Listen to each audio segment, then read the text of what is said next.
Görün neler yazmışam, yine bir eser yazmışam.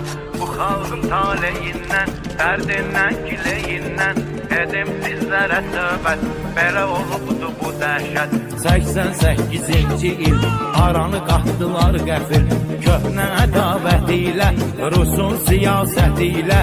Erməni daşnaqları tutdular torpaqları, xalqı el obasından, yurdundan, yuvasından eylədilər didərgin.